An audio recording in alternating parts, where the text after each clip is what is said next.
Welcome to our latest series of LinkedIn Lives for Required.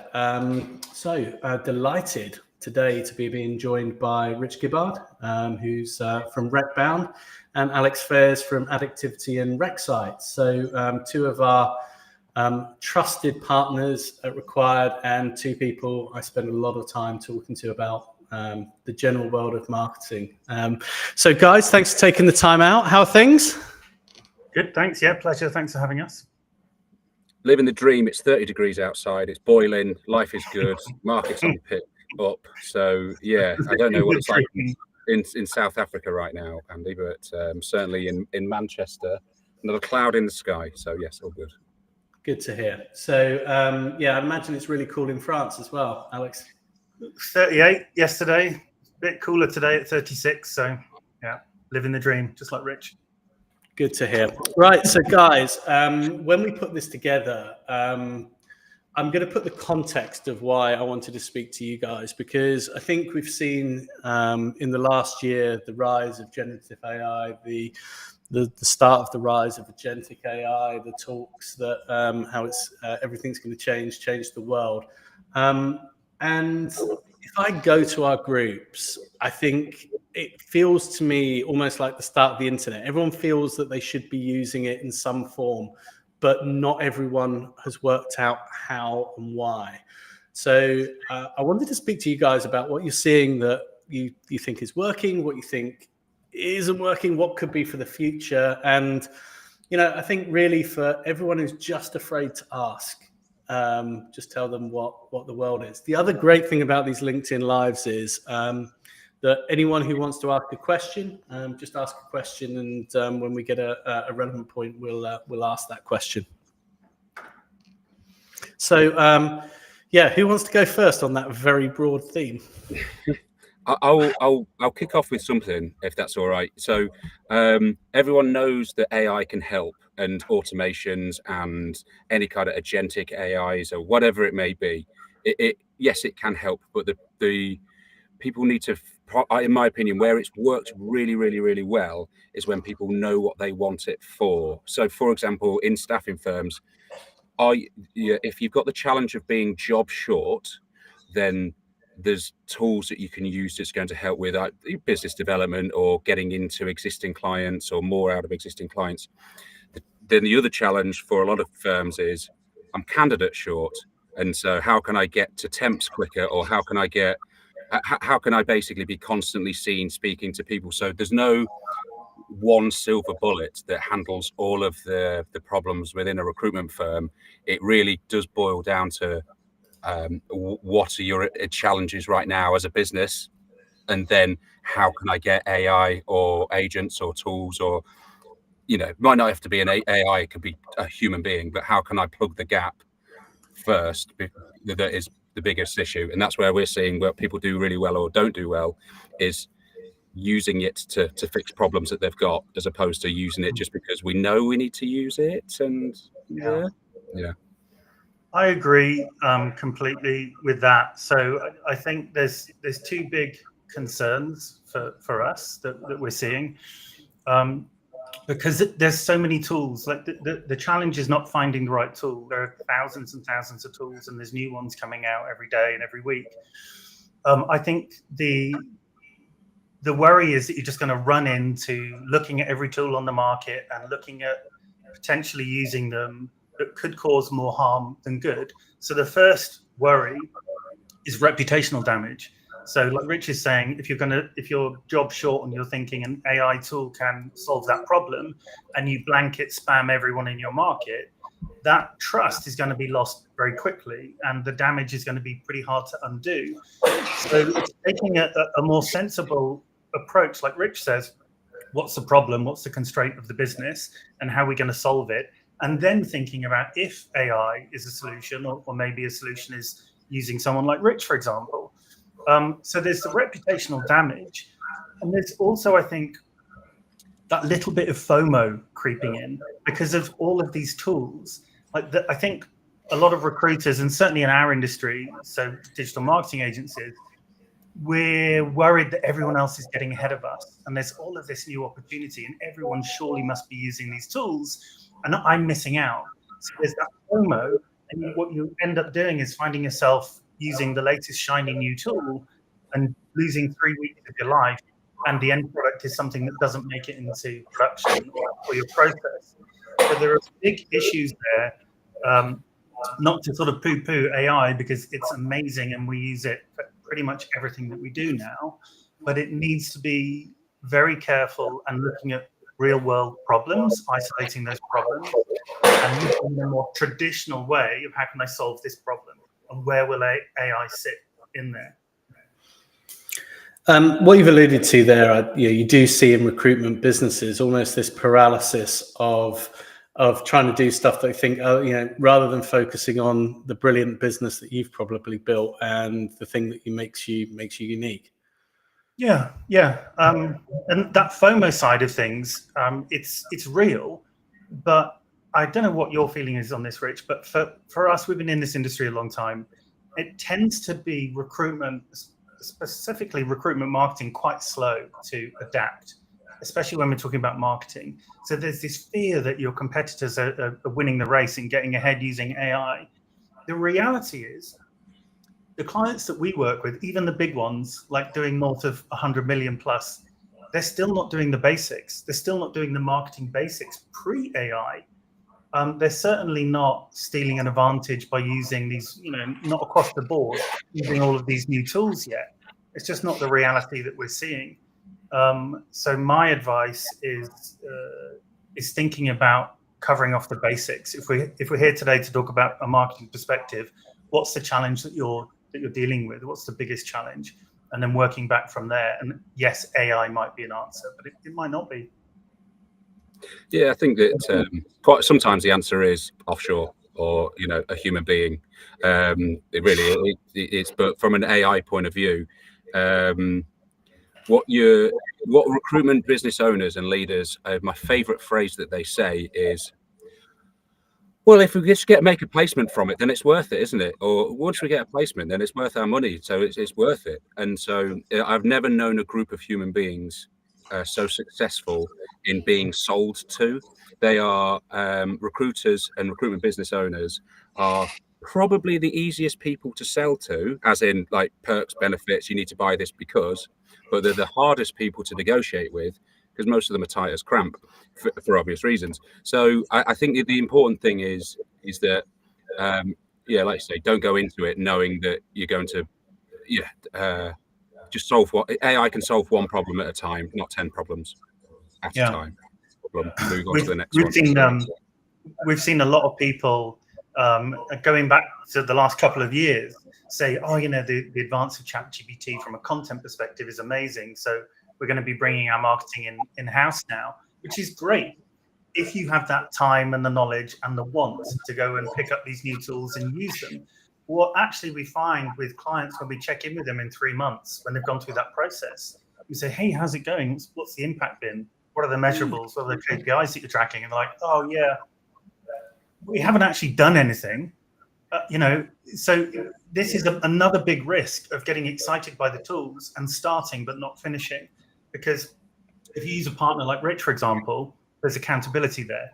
So he's potentially going to use these tools and implement them and get results. The danger is that you, as the agency owner, get excited, go down this rabbit hole, but don't complete or don't actually see it through to the end. So all of this content that you're potentially producing, or all of these shortcuts that you think are going to help you win, aren't even being implemented. I mean, you must have seen this in your 25 years in agency, Alex. At some point, we don't need you to build a website. We'll just go use Wix, and yet you're still in business. Yeah, exactly. It wasn't that long ago where I had this conversation with a Recsites prospect, and they said, "Oh, what's stopping me just going and using AI to build my website?" Nothing.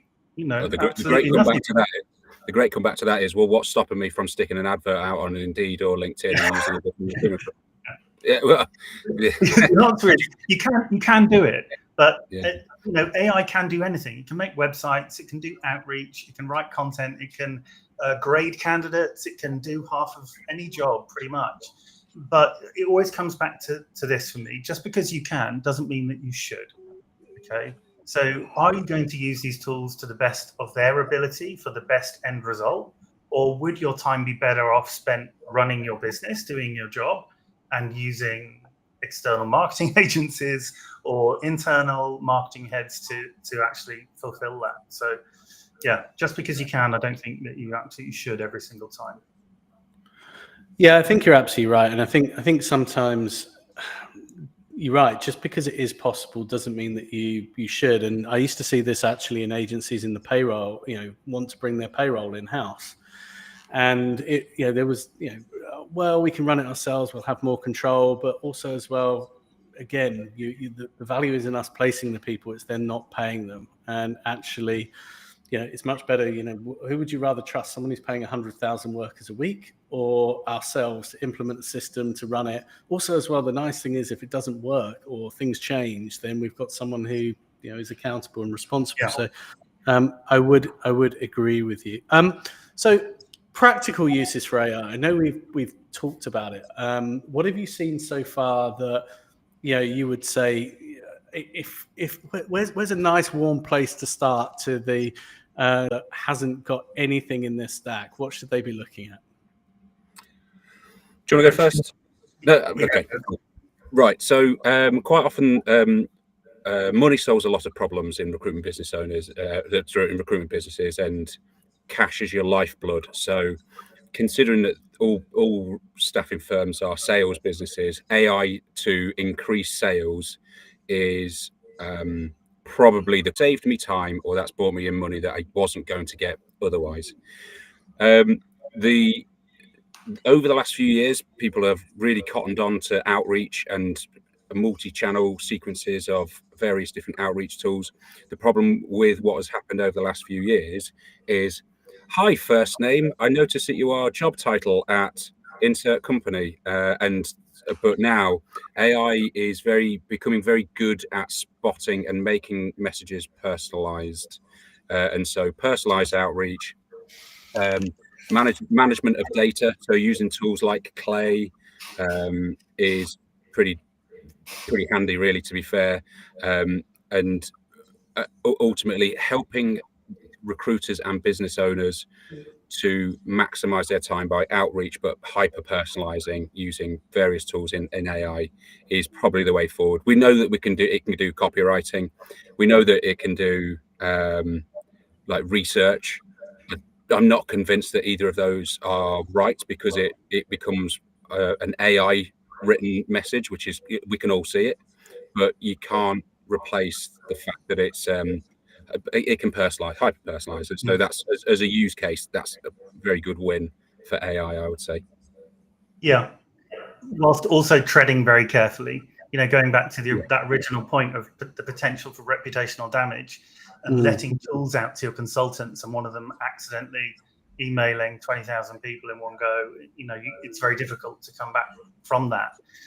I think from a BD perspective, I think it's looking at strategies that have worked or are working for your business that you can now augment and either speed up, do better, do faster, get better results by plugging in AI based around a strategy that's already been working.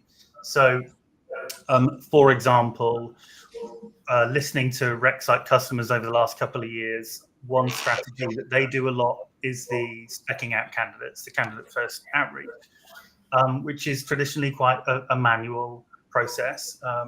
And it can be a little bit spammy if you're just blank emailing everyone on your list. So what we've been looking at is how we can bring AI in for that specific process, something that we know is a strategy that some perm recruiters do successfully, and use AI to do it better. So we have a feature with Recsites, which is the candidate showcase. So you can choose to have, for example, your 20 best or most favorite candidates showcased, anonymized, but showcased on your website. And what we're looking at building at the moment is our talent first system to go out and do very targeted outreach to your ideal, let's say 20 prospects, and look for vacancies. So using AI to look for them advertising vacancies on their LinkedIn page, on their careers site, on any job boards that they advertise, and picking them up immediately and then using AI to look at those vacancies and say, is there a match with any of our candidates?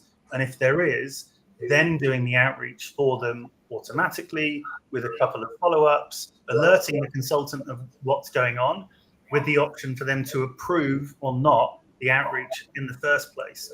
So it's looking at a system that we know works, but how can we systematize it and use AI to do a better, faster job, but retain quality and control over that system? So that's been something that we've been working on for the last 3-4 months, and started playing with some of these tools like NAN, for example, building out workflows, which is incredibly powerful. But it's one of these things that if anyone's listening to this, they could go and lose 2 weeks very, very easily on this and get lost and not get to an end result. So we've started with that, and now we're building our own system based on what we've learned using these tools to build it into the back end of Recsites. So that's quite exciting. But it's going back to what's the strategy that we know works. Is there an opportunity for us to improve that and use AI to do the heavy lifting?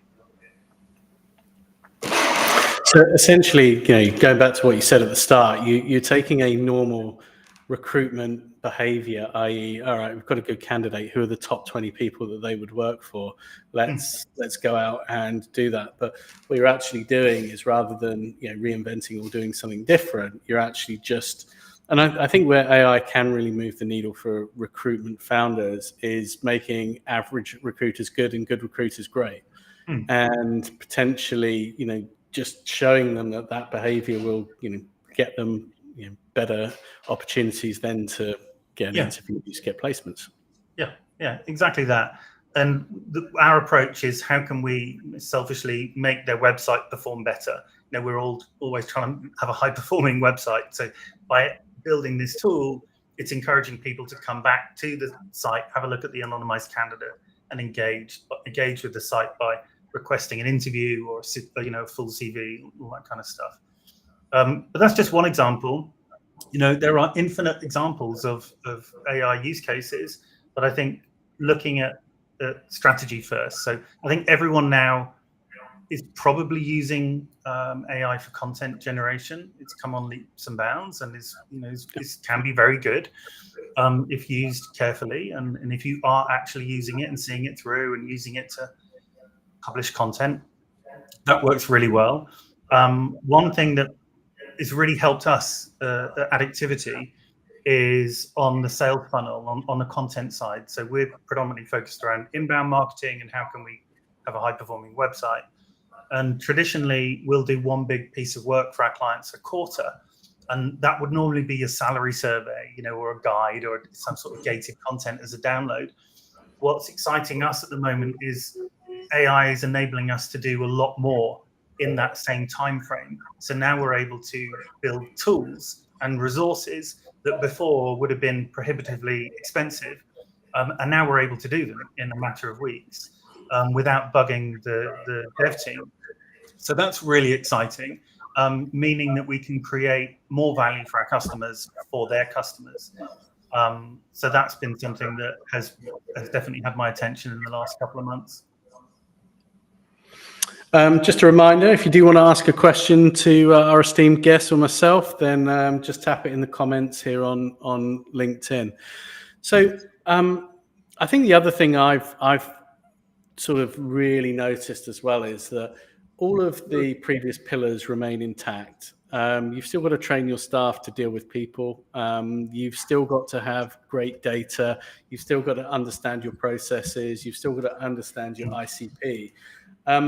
I think there's a real danger that a lot of firms are promising silver bullets in terms of what it is they're doing. That means that you won't need to necessarily do all of that. And and that might be the case, but still the firms that do that will still do it significantly better and rise to the top. But are you seeing? But also as well, I think AI actually. Rich, you talked about Clay. Potentially, you still need to fix your data, and you still need to know what data you need and how you need it. But some of these tools now can get you there quicker, and you're not go back to the previous paradigm, you're not having to ask a consultant to do it. You're not actually asking a consultant to type in notes. Your note taker can do it. You're not asking for your consultant to code up candidates and clients. Potentially, third-party data can do that, but you still need to understand why it's important. Yeah, I think the typical recruiter is absolutely awful at most tech compliance of any way, shape, or form. There are outliers, and I know that there'll be people on this that will be like, "Oh, well, I'm pretty good at it," or and so on, which is cool. But the vast majority of top billers tend to be cripplingly awful at compliance, especially when it comes to CRM and like tech of any way, shape, or form, because they're built to bill, and that then the way that they've been successful in the past is through networking and personal relationships. And so all tools really should be used for how can I get my staff speaking to more people, as opposed to, like AI. I saw this, I can't take credit for it, but I want AI to do my washing for me. I want AI to do my dishwasher. I want AI to do my lawn for me. I don't want it to work for me so that I've got more time to do the dishwasher. I want it to do the time so I've got more time to be valuable. And so, yeah, so when it comes to like where AI has been, or any kind of automation has been used, anything that requires a time saving, if it's done 3 times and it takes less than 5 minutes, AI can do it for you. That's as a rough rule of thumb. That really is. If AI can't do it, then somebody not in your country can do it. Good way of thinking, that one is. I think we're all waiting for the humanoid AI robots, but they're going to be arriving soon, Rich. They'll be doing I'm not actually here. This is my AI clone, and yeah, I'm doing the laundry at home. This is another thing that just because you can doesn't mean that you should do it. Use of AI, and we're seeing this in other industries, is the AI clone, and then creating talking head AI videos, which can be used for LinkedIn or social or email, doing email outreach. And it's like, with recruitment, this is a people business. People are looking to you as a trusted advisor and a partner. It's something that other industries are using, but it's terrifying to me. So when real Rich arrives, we should tell him probably not to use that stuff. Yeah. It's funny you should mention that, because there was there's the thought around Gen Z, or whichever the newest 25 and younger are going to be more up for using AI, and and fine, they're happy to deal with chatbots, they're happy to deal with these kind of things. So that's the next generation coming through. However, there was a story on Reddit where it was an AI recruiter was like, picked up the phone, "Alex, I've got your CV. Just to let you know, I'm an AI assistant screening candidates. Can we still talk?" And Alex, or whoever the applicant was, went, "See you later." Yeah. The reality is, like you said before, nobody wants to deal with, and you don't want to even now, the kids coming through don't want to deal with somebody who's not human, because they're looking at themselves going, if we give our jobs to AI, what's left for us? So, yeah. But maybe at certain points in the process, I think with any automation or artificial intelligence, I think at certain points in the process, then people are more comfortable with it.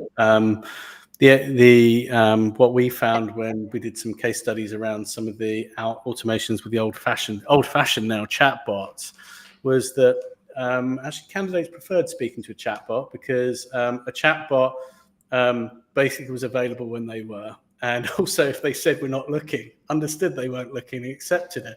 Yeah, so exactly. I think sometimes there are various different points, but you don't want life advice off a chatbot. I was reading the other day as well that the real danger is that, and there are parallels through recent human history, but almost the danger is that we may have reached peak human intelligence, because if people aren't having to learn because they don't need to, because they can outsource not only their research now, but also their thinking. Yeah. Do people need to start, thinking? And I think possibly they do, and hopefully they will. But I mean, it's a similar paradigm to, I think, the calculator. People don't need to learn maths in the same way that they used to, because the calculator now exists, but they still need to know the principles to know that what to type into the calculator. That for me is probably the parallel. Yeah. It's a terrifying thought, isn't it? It's interesting looking at different use cases in terms of acceptance of AI in different industries.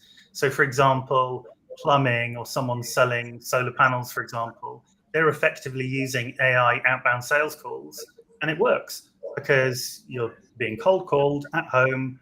Actually, yeah, I know I'm talking to AI, but I'm in the market for solar, and it's a numbers game, and you're not damaging the reputation of that solar panel sales outfit.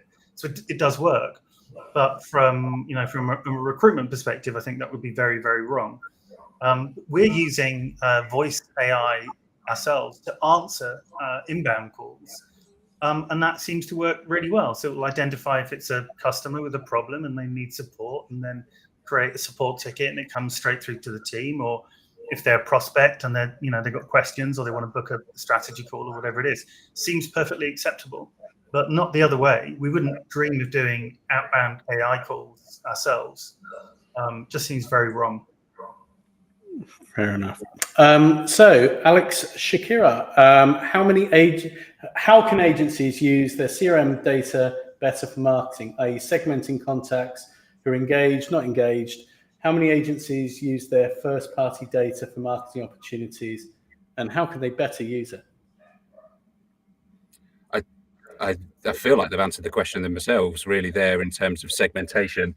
A lot of it, you use the phrase ICP at the top of the call, Andy, in terms of who's your target client, who is it that you're working with, really, and who do you want to work with.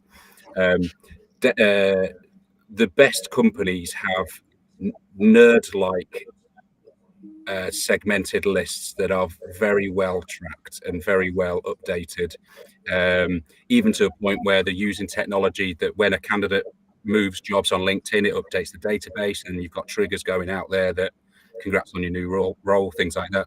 So, like you said, it all stems from having a well segmented database, but then it's the implementation of having a very nice shiny list in terms of, spotting it, saying which ones are going to give me money, basically. Is it going to be the new candidates that have just moved jobs? Not really. Is it going to be the hiring managers that have just moved jobs? Well, yeah, actually, it probably will be. Or is it trigger sequences around funding, depending on what sector you're in, or investment from the government? So I think that's probably where it would help in terms of what good companies are doing, is making sure that their lists are segmented, and that's done through human mind. That is manually done, getting tools and labor to segment them for you, and then having a human to go, right, this idea, let's do that, and then having the tools to actually reach out to those who works, really. I don't know about your experience, Rich, but most of the larger recruiters that we work with have their CRM on one side, the Bullhorns, Fincherries, Job Adders, whatever, and will have a separate marketing CRM. And we tend to sort of recommend that approach, and not having very much crossover. So with the marketing CRM, it enables you to use another tool, have a bit more flexibility, and use, yes, some AI, but use some of the more traditional marketing strategies that you should be doing from a marketing perspective. And that marketing CRM can nurture your two biggest audiences until they move over into your normal Bullhorn, whatever your CRM is using. Once they become a candidate that's applied, or they're a prospect that you're engaged with, and they're about to become a So with your marketing CRM hat on, then yes, segmented data, obviously, but using the capabilities of that platform. And what most recruiters don't do is follow-ups. If you have any leads, be it a prospect lead or a candidate lead applying for a job or registering, or someone downloading something, there's no automated follow-ups. Nurturing people to get them back to the website over time, leading with value, building brand, building authority, and ultimately encouraging them to come back to the website until the point where they become, a hot prospect or a candidate that's engaged with you. So we like to look at it as two different buckets. very separate marketing CRM bucket. Which in itself is a challenge in that you're essentially building two CRMs. If there's anybody from Bullhorn, Vincere, or the traditional ones on here, as soon as HubSpot add in an ATS platform, they're all gone, because all the tools now, like the non-recruitment specific tools, are built for HubSpot, Microsoft, Salesforce. And unfortunately, there's going to be a lot of CRMs that aren't able to keep, as in recruitment ATSs that aren't able to keep up. And so I think it's important that the ability that companies aren't necessarily building up two databases, because some companies can't even handle one. But I'm telling you, Alex, there's loads that we work with that use two. But even using that and having the API calls that like basically mirror one to the other is pretty handy, pretty useful as well. But I think as well what Alex is describing there is understanding, not all data is equal. Yeah. So making sure you understand who your suspects, prospects, customers, buyers, and more importantly, your ex-customers are as well. I mean, I think we could probably, as recruiters, learn a lot from maybe the supermarkets and their loyalty programs around how they bring you in and Alex, as you say, nurture you and then ultimately keep you or rebuy you with offers and things like that. So, but that's all very, very data driven. That's why now to get butter for under a tenner, you need to present your club card or whatever. So because effectively they're giving you a discount for buying your data.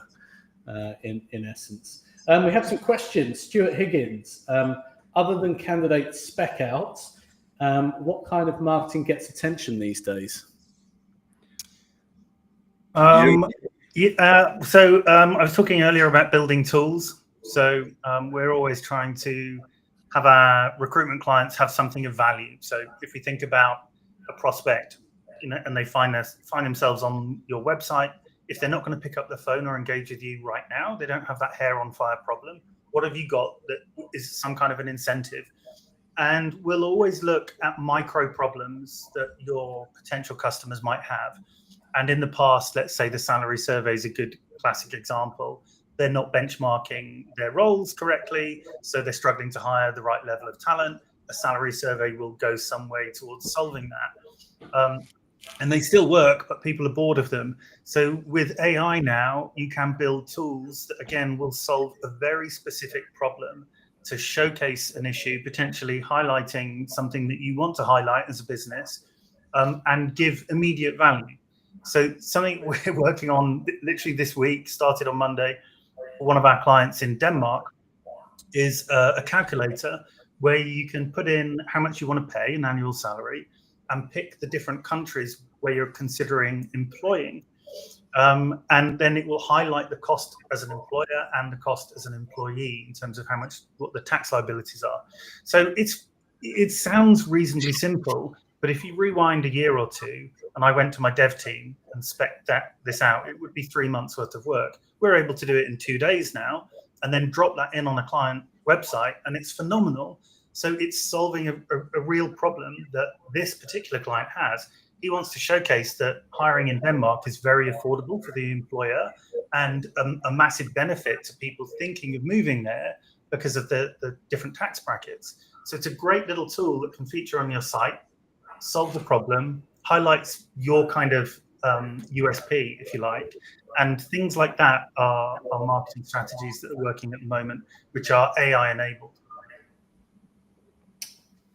Cool. Anything that's working at the moment, Rich, other than good old-fashioned spec outs? Well, there is. I think what you've got is that you've got people sometimes go, if it brings a lead in within the next 24 hours, then it works. If it doesn't bring a lead in immediately, then it doesn't work.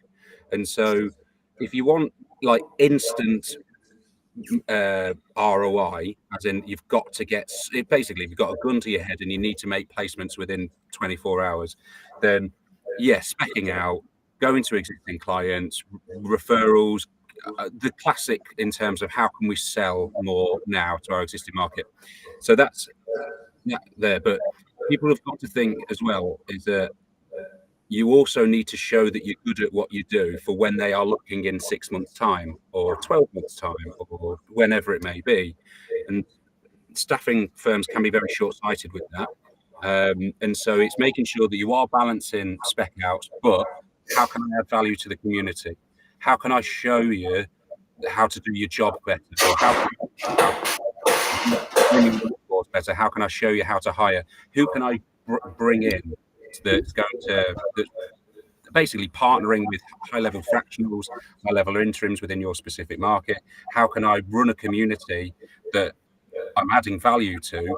Then as soon as they are looking, either as a candidate or a client, that they come to you because you've been giving them loads of value, as well as, oh, by the way, I've got this candidate, do you want to meet them? So it's just balancing that, walking that tightrope between here and now tactics, specking out, versus playing the long game of community building, and everywhere in between, basically, is the way forward. I was on a client site the other day, and someone said, "Oh, you're Andy Hallett from LinkedIn."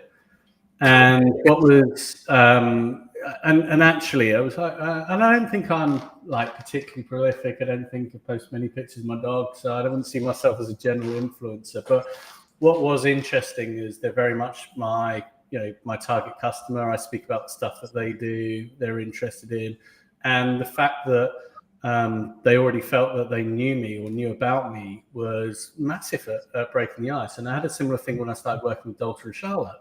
I'd watched their videos, and maybe for a year beforehand, I felt like, I'd known them, the sort of vibe, around, going around New York, backpacking around the world, building a business. And you're absolutely right, Alex. Your point is absolutely spot on. Who are people going to think of when their hair is on fire and they generally have that problem that they need solving? So, yeah, I think, So I think the simple answer, Stuart, is if you need a deal tomorrow, then it's spec outs. If not, start building that credibility. Stuart Houston, any AI tools that can support CRM data cleansing, data quality management, removing dormant legacy contacts, etc. Thanks, Stu. I'm going to shout the one that I've seen probably that has really sort of, I think, taken hold, and they've got some good integrations with, especially with the likes of Bullhorn and Vincere, is Woo. I think they are gradually developing.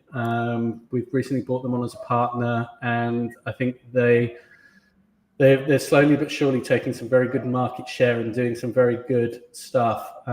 What they've done, Woo.io, just because there's a few companies called Woo. Believe it or not, I'll put it in the chat. But I think what they've done is they've cottoned on to the age-old problem of people refreshing their own data expensively. It used to be the job boards. We used to pay, tens and hundreds of thousands of pounds for the job boards to refresh the data. And now we simply take that spend and give it to LinkedIn Recruiter to do exactly the same thing. So what I think they've done particularly well is take people's existing instances and at least reduce the cost of what they already own. Absolutely. They're a good tool, useful tool, and they're only going to get stronger because the thing with data, the recruitment is just built on quality data. So I hope that answers the question. But if you've got no decent data, then you've got no recruitment business really. So data is the way forward.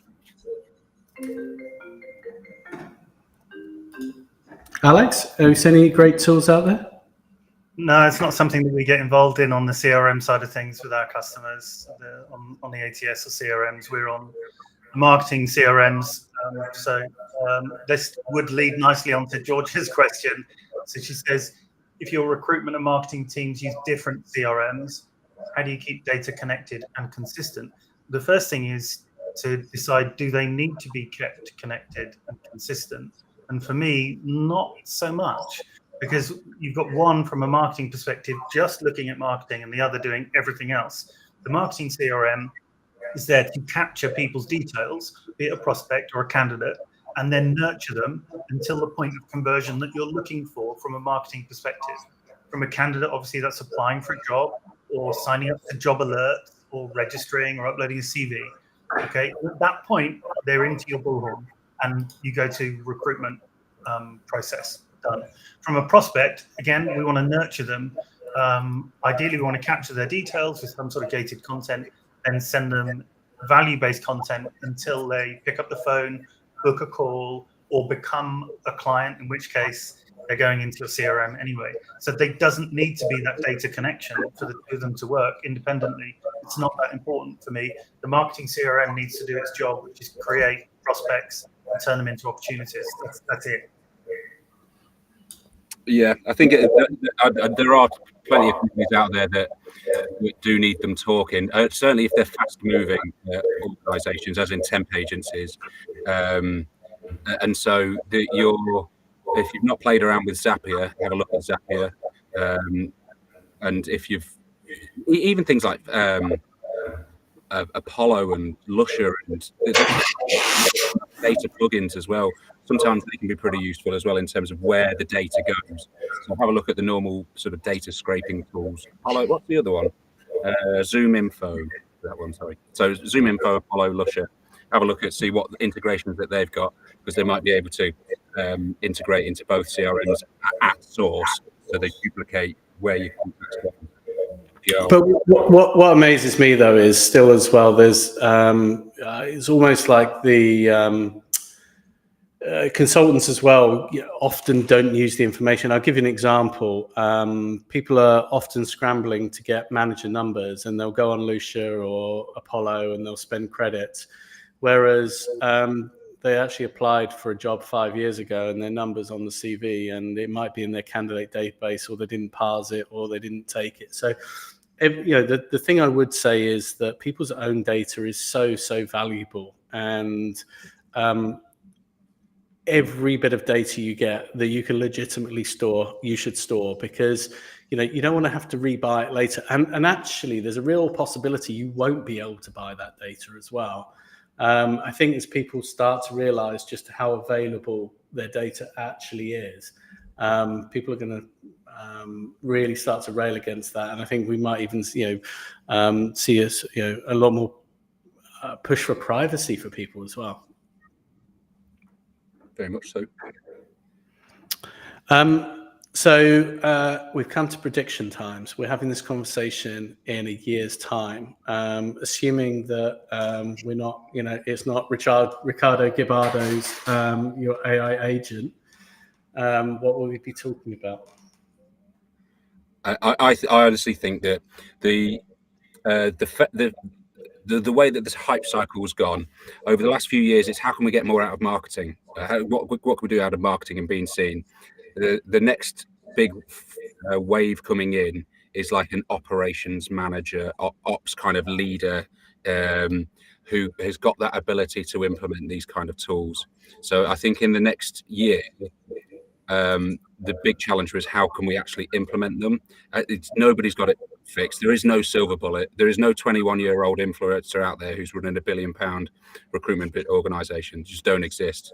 But the next wave of challenges will be, there are too many tools. How can we strip it back that it's right for our business? And who is that person that can walk that line between being commercially savvy and technically astute? A bit like a pre-sales consultant in a software sales life cycle. That would be the big sort of thing, really. AI pitches aren't going to happen. AI calls not going to happen. Not in the next year. Too far away. Okay. Alex? This time next year, hopefully, humanoid robots will be mowing my lawn, as predicted by Rich. I'll be back sometime, which would be wonderful. I'm hoping that the hype will die down. People will see, AI for what it is, an incredibly useful tool in the right hands, and people will be focusing on their jobs and leaning more into specialized niche partners like Rich, like us, to actually implement these things for them and get results, tangible results, meaning you can do your job better and faster with the support of external help. That's an interesting point there, because the amount of people now going on to ChatGPT saying, hypothetically, who should I work with if I want a new recruitment website? And it will spit back some answers. And people are doing it now, which are the recruitment agencies should I work with in fintech, software engineering, London, whatever. And so websites are very happily coming back, because LinkedIn before was chewing up all the SEO, or job boards. There's no need for it, but LinkedIn now, ChatGPT now, going back over your website. So it's important that your content or your layout or your structure is updated. It's no longer a brochure site. And Alex, I think your answer to that is, you told me a very interesting stat the other day about how people are searching and how search behavior has changed. Oh, we're talking about long tail keyword search, which is something that's just been evolving over time. Rich will know about this, but there's a statistic. It's something like 40% of all searches are brand new, never been done before. And it's because the search behavior is more towards solving a very specific problem. So in Rich's example, what fintech recruitment agency should I be using in Bristol as a search term, rather than fintech recruitment, which you might have searched for a couple of years ago. So yeah, search behavior is changing, and obviously search results are changing. Google AI results, ChatGPT, everything is changing very, very quickly.